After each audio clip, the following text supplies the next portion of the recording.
गुंतवणूकदारांना भागीदार असे संबोधून त्यांच्याकडून ठेवी स्वीकारणाऱ्या वेलेंटिना इंडस्ट्रीजचे संचालकांवर आर्थिक गुन्हे शाखेने गुन्हा दाखल केलाय। वेलेंटिना इंडस्ट्रीज आणि LLP कंपनीचे संचालक आणि इतरांकडून परतावा देण्याचा आमिष दाखवून फसवणूक झाली असल्याचं संबंधितांनी कागदपत्रे आणि पुराव्यासह आर्थिक गुन्हे शाखेकडे तपासासाठी हजर राहावे असं आवाहन केलंय।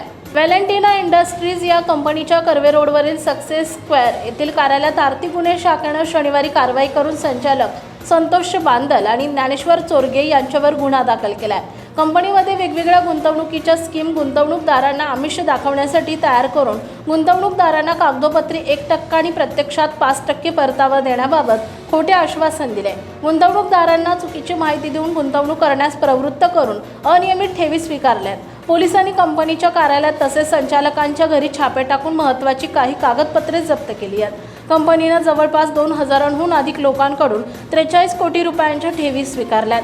कंपनीकडून परतावा देण्याचा आमिष दाखवून फसवणूक झाली असल्याचं संबंधित कागदपत्रे आणि पुराव्यासह आर्थिक गुन्हे शाखेमध्ये तपासकामी हजर राहावे असे पोलिसांनी आवाहन केलंय।